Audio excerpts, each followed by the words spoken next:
Hi, welcome to Hold the Light, a show for lifelong learners who are curious about the ways we can deepen our connection to our spiritual and personal growth. I'm Laurie Grossman. Today on the show, I have Alejandra Brady. Alejandra is a Feng Shui expert, interior designer, biophilic designer, author, and a certified crystal healer. I first met Alejandra when I interviewed her on another podcast I used to host called Being Home with Hunker. We immediately connected, and I knew that once I launched this podcast, Hold the Light, I wanted to talk with her again. However, this time I wanted to give more focus to the spiritual aspects of Alejandra's work and life. As you hear in this conversation, Alejandra had her spiritual awakening at age 50, and it has had a huge impact on her career, which I find to be so inspiring. As she says, being spiritual doesn't mean you can't be a successful business person. They can go hand in hand. So in our chat, we talk about Feng Shui. As Alejandra describes, Feng Shui is a practice to work with the energy that is already all around you. She shares how Feng Shui allows us to have greater connection with ourselves and how it can help us with our purpose and our path. Alejandra also has some practical Feng Shui tips that we can all try, and you will definitely want to hear what she has to say about front doors and the impact of clutter. Also, if you've been wanting to create a meditation space or altar, she has insightful ways to amplify that area, including helpful crystals to use. You will get so much out of this conversation, whether you're already familiar with Feng Shui or just starting to work with it. And so here's my chat with the always lovely and light-filled Alejandra Brady.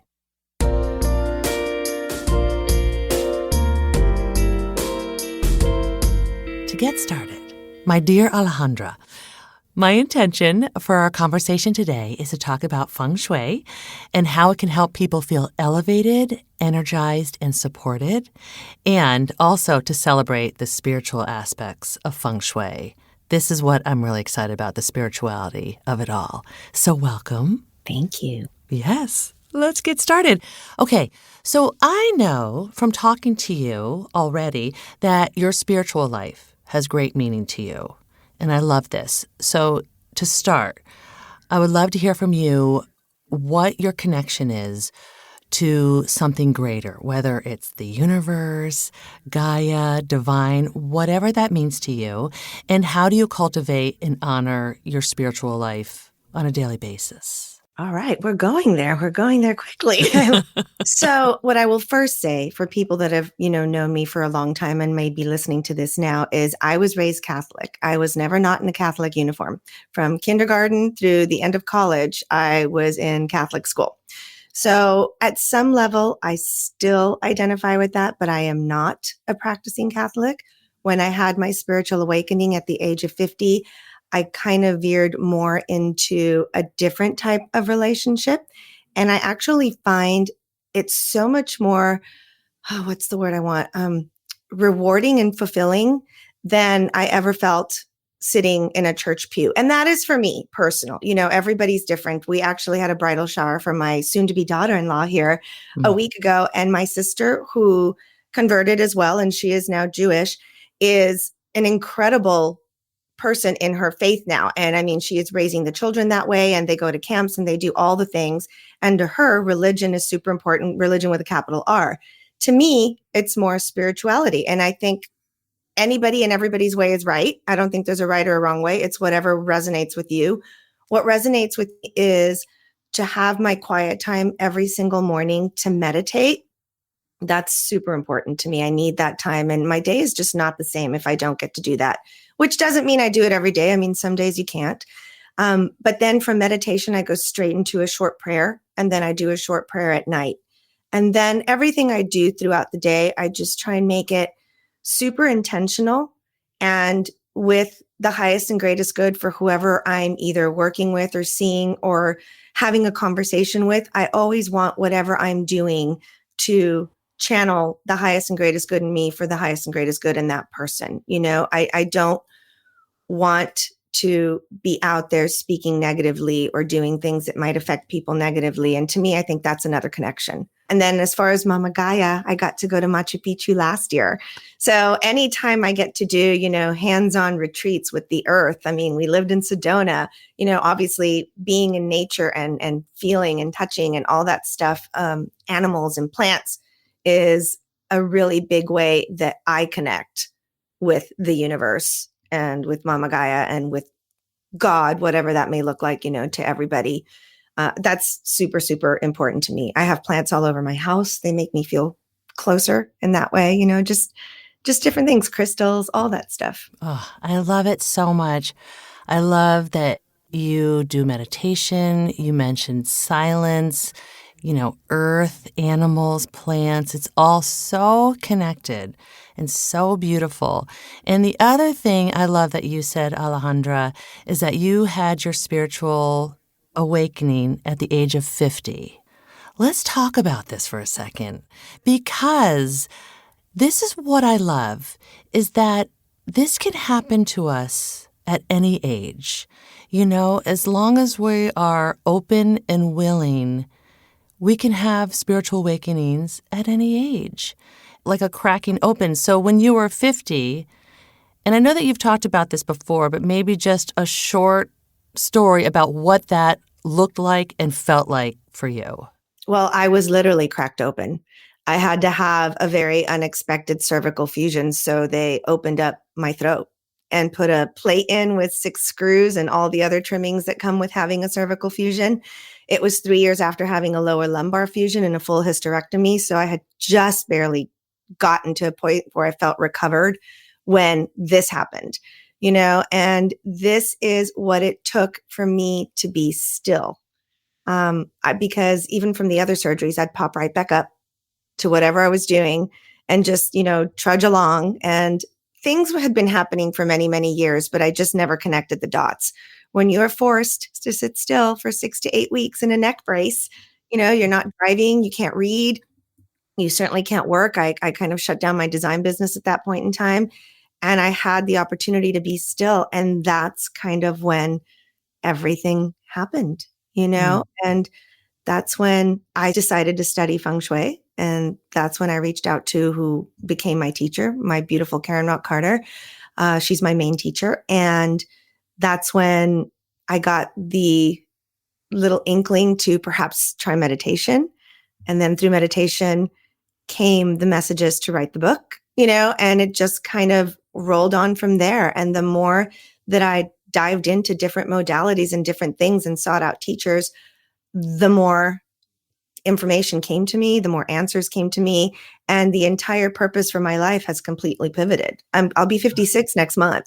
So it hasn't been that long, but yet it seems like it's always been like this, because it's just so different than it used to be. Okay, I love this so much. So what I'm hearing is your spiritual life is deeply connected to your career and your success in your career. Absolutely. It's so good. Yeah, absolutely. I think that I'm being guided. I think the clients that I don't even think, I know the people that reach out to me, the clients that reach out to me, they're aligned, but I've also learned boundaries. And I think boundaries are super important for anyone who is spiritual, because we naturally want to give and give and give and give. And there are people out there who will take and take and take if you don't set some boundaries. I find that even on Instagram, I have a really great following, but I get people who send me floor plans and they're like, just do this for me. And I'm like, well, no, you can set up a consultation. They don't want to pay for it. They want it all for free. And so you have to establish boundaries in order to do what you need to do spiritually, but also have the energy to feel good about what you're doing spiritually. Otherwise, you're going to get very depleted very quickly and it's not going to work for you. Yeah. And so I believe strongly now I am attracting, by what I put out there, the right clientele for me, the right people who want the consultations, the right people for the deck, the right people for the book, even the right podcasts. I know deep in my heart, I can tell when I'm asked who I'm going to say yes to and who I'm not, who just wants an email list.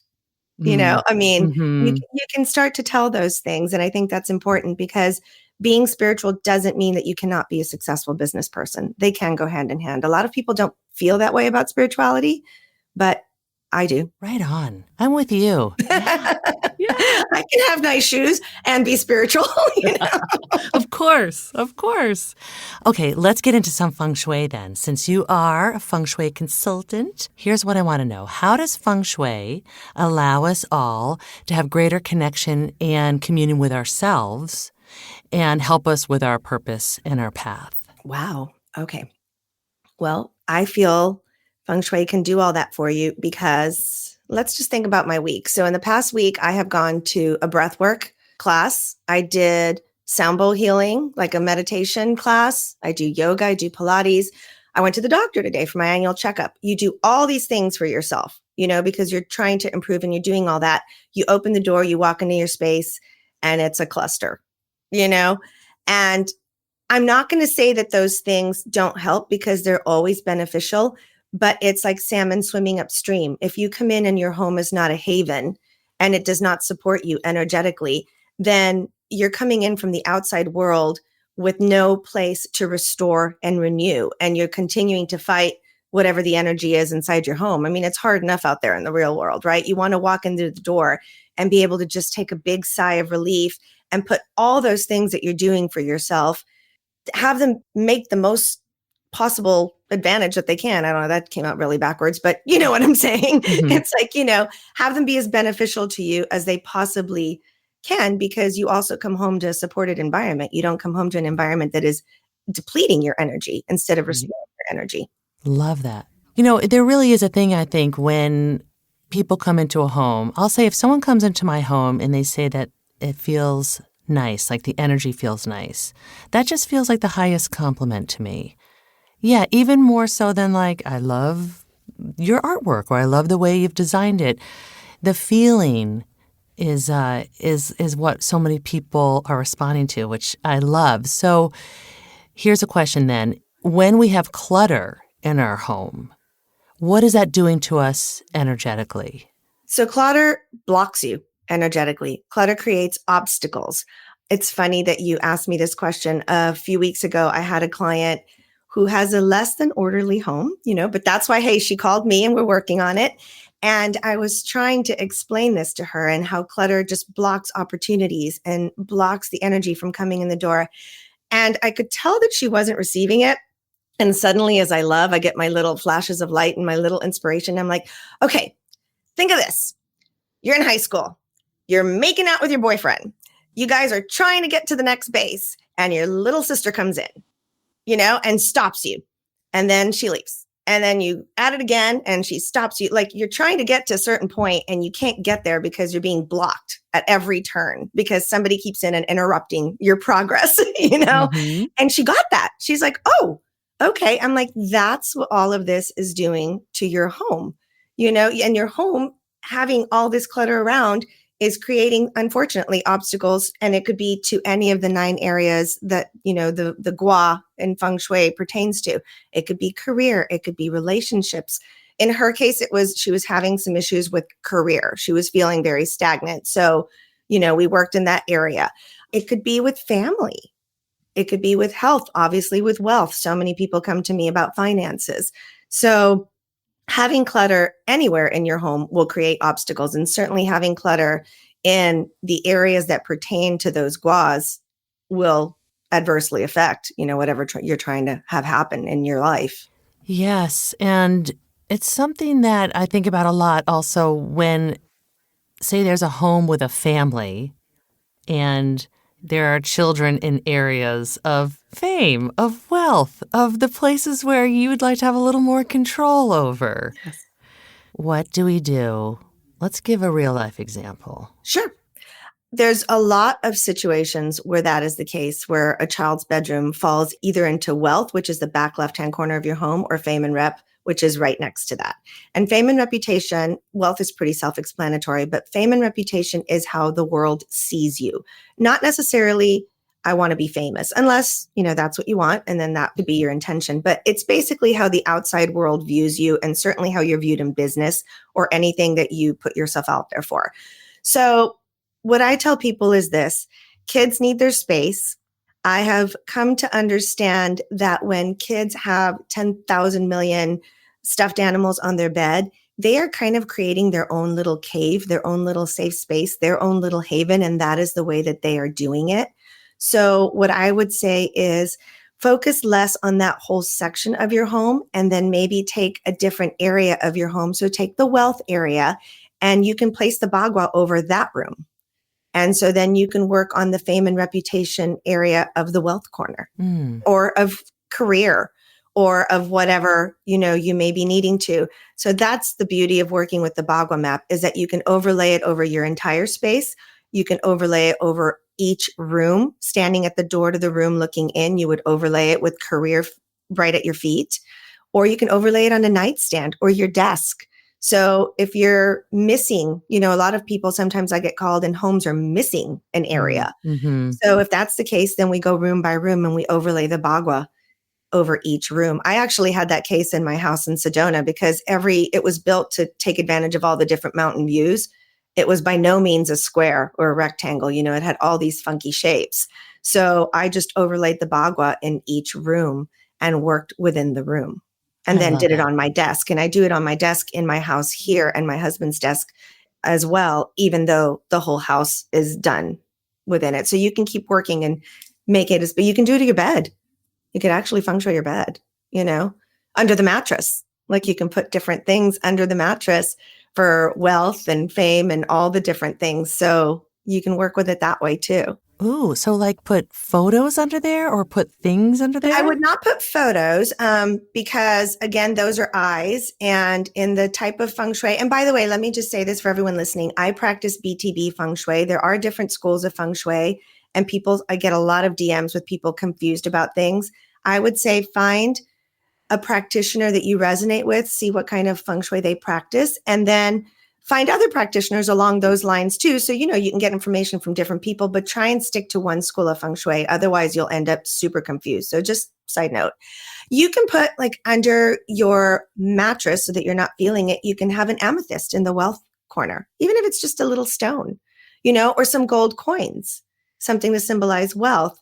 You don't want photos because photos in a bedroom, whether you can see them or not, are eyes on you. So you really only want photos of you and your partner. And if you don't have a partner, but you want to call in one, you want pictures of you, but not solitary you, or at least happy on vacation, something. But I try and stay away from single subjects if you're trying to call in a partner in your bedroom. And if you have a partner, just the two of you. Okay, that makes sense. Yes. I love it. Okay. Then one other question I have, thinking about the bagua and everything. Is there one thing you would say to somebody, hey, if you just do this one thing in the world of feng shui to your home, do this? Front door. Okay, tell me more. Yeah, absolutely. Hands down, front door. You will hear me and every other feng shui practitioner worth their salt talk about the importance of the front door. So the front door is a mouth of chi. It's where the energy comes into your home. So think about sewing your mouth shut.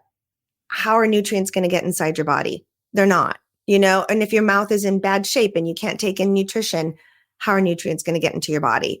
So the front door is the mouth of chi for your entire home. It's its mouth. So you want to make sure that it is always in good working order. I have had so many people reach out to me, and when they tell me that they are stuck in their career, especially because usually the front door will line up with the career, the first thing I'll go do is check the hardware. Is it working? Is it sticky? Is it literally sticking to where I have to push or shove or mess with the key to open and close the front door? So check your hardware, make sure it's in good working condition, make sure it's in good shape. If not, replace it. It's worth it in the end. The door, same thing. You want the door to be clean.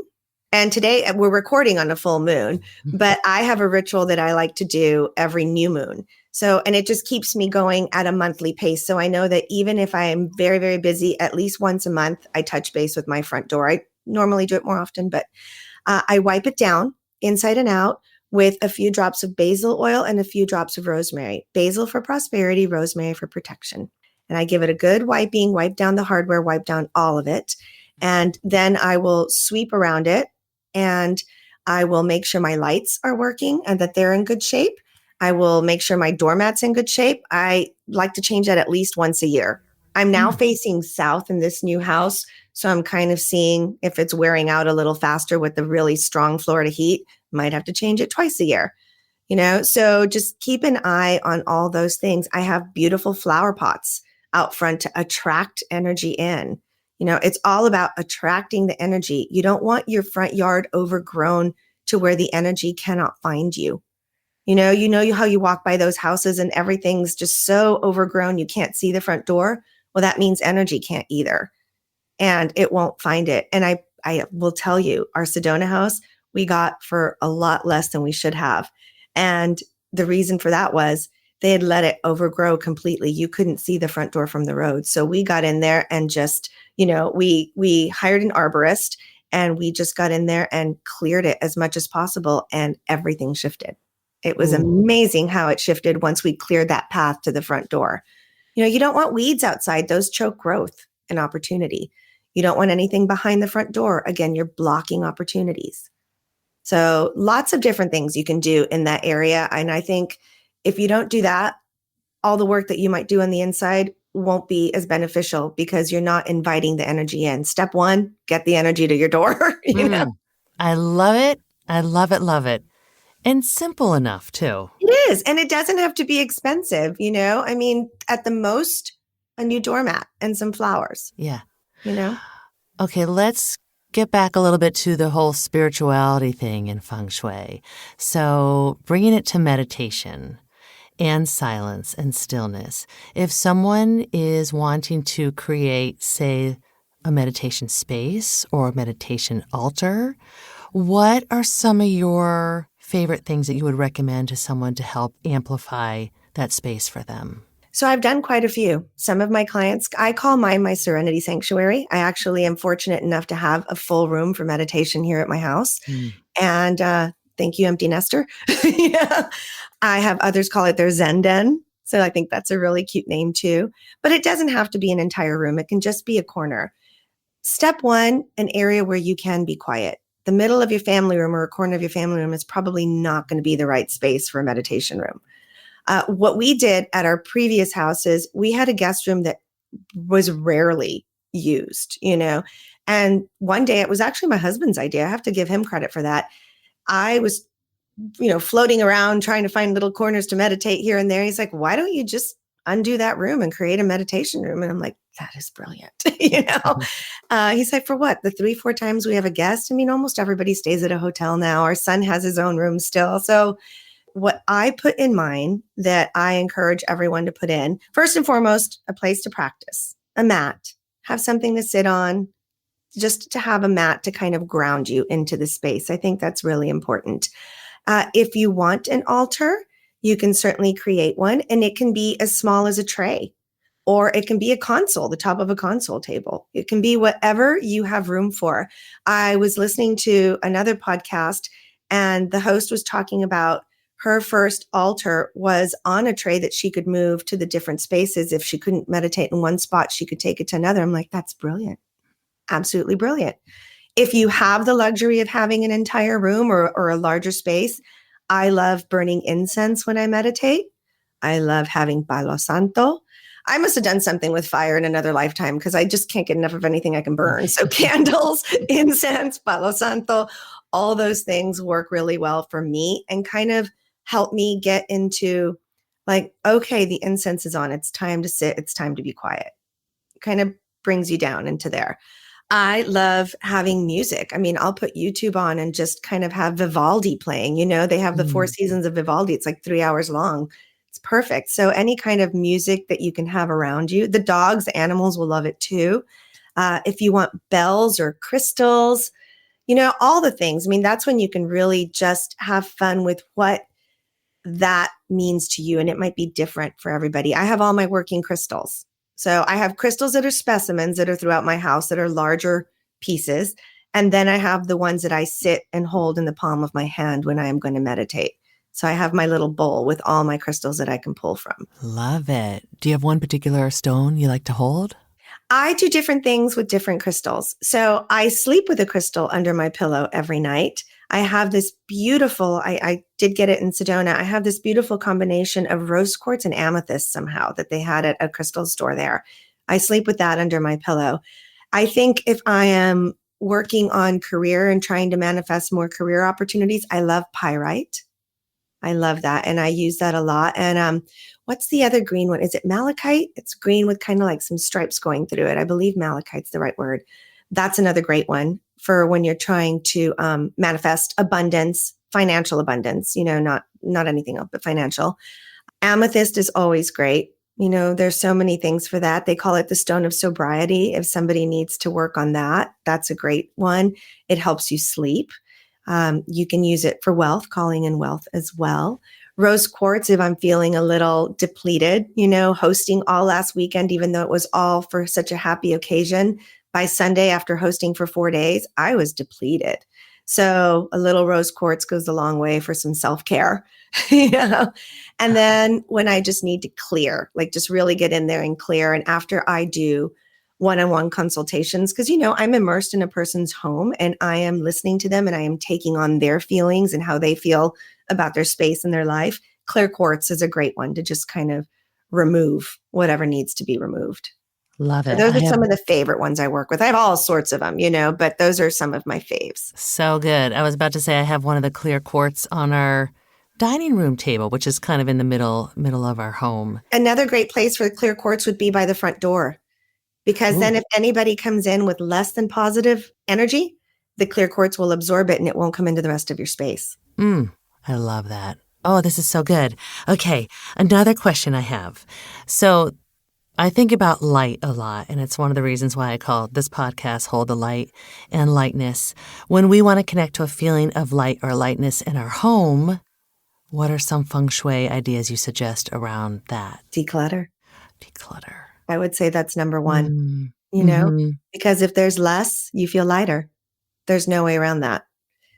So whenever I am feeling stagnant or I want to bring in more light and more energy, I will do a couple of things. There's almost always one or two things I can let go of in my closet, and as I was taught, what is closest to me affects me the most. So if I let go of something personal, an article of clothing or something like that, I instantly feel lighter. So that's a big one. That's an easy and a big one for me. If the house as a whole just has some heaviness, I did this last Sunday too when everybody left. And not because there was heaviness, but because when other people come into your home, they bring their energy at whatever level that may be. So to help the house feel light and get back into a state of neutral, I did a salt burn.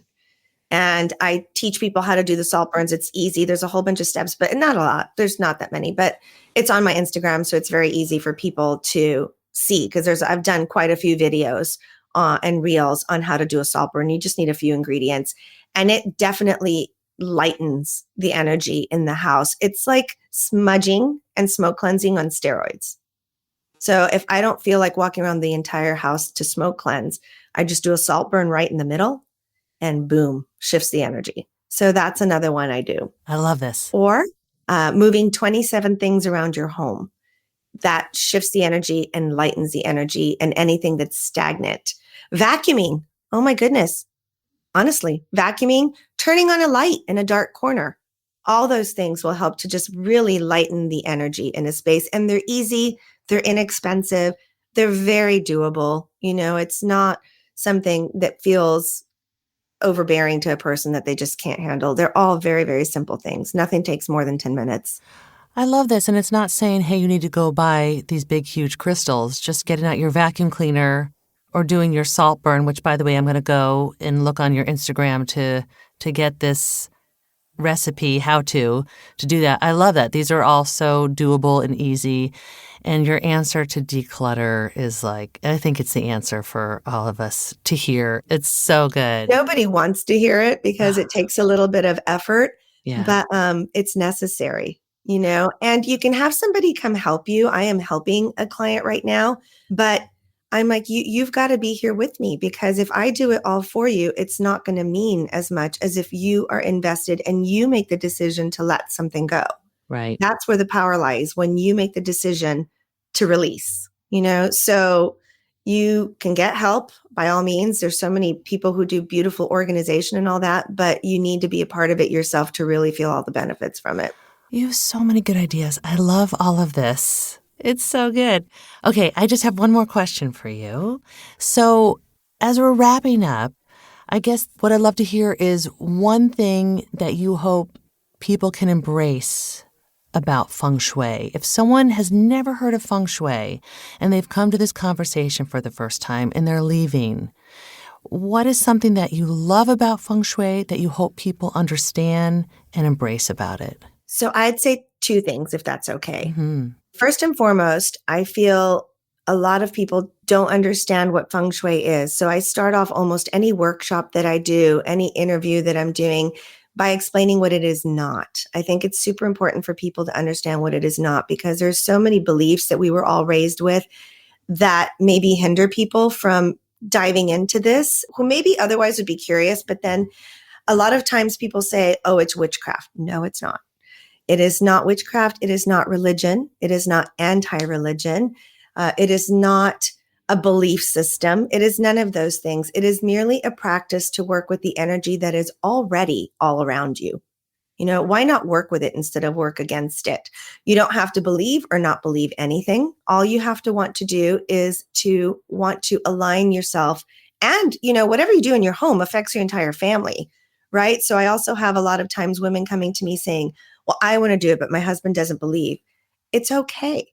If you do the work in your home, your husband's going to feel the change. Your children are going to feel the change. The animals are going to feel the change. And it's going to positively affect everyone. And I firmly believe that. So number two would be that it has completely changed my life. And I know this by doing it. I was my own guinea pig. I did my entire house before I ever reached for the phone and called Karen Rock Carter and said, will you please take me as a student? She came and did a consultation on my house. And in 10 minutes, she said, you're going to be doing this. I said, no, I'm not. Just tell me what to do. And here I am, you know, teaching it. I mean, I've taught for the London School of Feng Shui to their first year students. I mean, just the opportunities that have presented themselves by being curious. Just be curious about it. You know, be curious, see what resonates with you. If not all of it resonates, do what does. Love it. And I also like how you said that you don't necessarily have to believe in it, but it is there because Feng Shui is about energy, and energy is everything. We are all energy. Everything is energy. So why not be curious and work with it? Because it's all just about everything that's around us. So try the front door. If somebody's curious, but they're not really ready to dive in, just try the tips that I talked about for the front door and see if that makes a change. I always suggest everybody keep a journal, and it's so much fun. And you just kind of start getting addicted to it. When you intentionally do something, whether it's a cure, an enhancement, whatever you're doing, write down what you did, write down the day you did it, write down the intention as to why you did it, and just see how fast things shift. Sometimes it's within a day. And other times, obviously, it takes a little longer, but it's just really fun. Like, I love going back to my old journals and seeing what I did on a certain day. And it's like, oh, that only took 3 days, you know? So, and then you can see for yourself, you know, how it works. So good. I'm going to do that. I'm going to move my quartz crystal to the front of my house. There you go. I'm already thinking about some things I could probably pick up around the front of my door, like some flowers that have fallen. I can pick that up and just get ready. Get ready. Since we're taping on a full moon, yes, rinse it off tonight and put it outside in the moonlight so that it charges with the moonlight overnight, and then bring it back in tomorrow and set it in its new home. I'm doing it. I love it. You should see the pile of crystals I have outside right now. And you do that every full moon? I do it, if not every full moon, every other. I have quite the collection now, and I have some specimens that are almost 100 pounds. So, you know, I obviously cannot move those outside. But what I will do tonight is I'll use Palo Santo around them just to cleanse them, because crystals, just like us, absorb. And, you know, we are placing them in our home to absorb energy for us, especially something like clear quartz. So every once in a while, they need a little, you know, smoke bath too, just to clear them. So if I don't, I kind of do it. I have 2 piles. So I'll do 1 month, I'll do this pile. The next month, I'll do the next, and I'll kind of alternate. Or if something feels heavy, like if the one I sleep with under my pillow and my husband's too, those get cleaned every month because they are absorbing. So you want them fully charged to be able to help us. Okay. I'm into it. I'm doing it, and I'm into it. I love it. Alejandra, you're such a light holder. I'm so happy that you came on here on the podcast to chat with me. I love what you're sharing and putting out there in the world. I adore you. So thank you so much for talking with me here on Hold the Light. And I feel the same way about you, and I look forward to having some more fun with you in the future. We're gonna do it. We are. Thank you. Thank you. To learn more about Alejandra, including ways you can work with her or purchase her Shui kits, visit her website, alejandrabrady.com, or find her on Instagram at Alejandra Brady Lifestyle. Thanks for listening. Keep holding the light. Thank you for listening to Hold the Light. For more information about this episode and the topics discussed, visit our show notes or find more at holdthelightcollective.com or on Instagram at holdthelightcollective. This podcast is produced by me, Laurie Gunning-Grossman. Jonathan Grossman is our co-producer and all-around sound guru. He also wrote the original music. This podcast is recorded and mixed at Night Shift Audio in Los Angeles, California. Finally, if you like the show, please rate, review, and share it with a friend. Let's share the light with each other.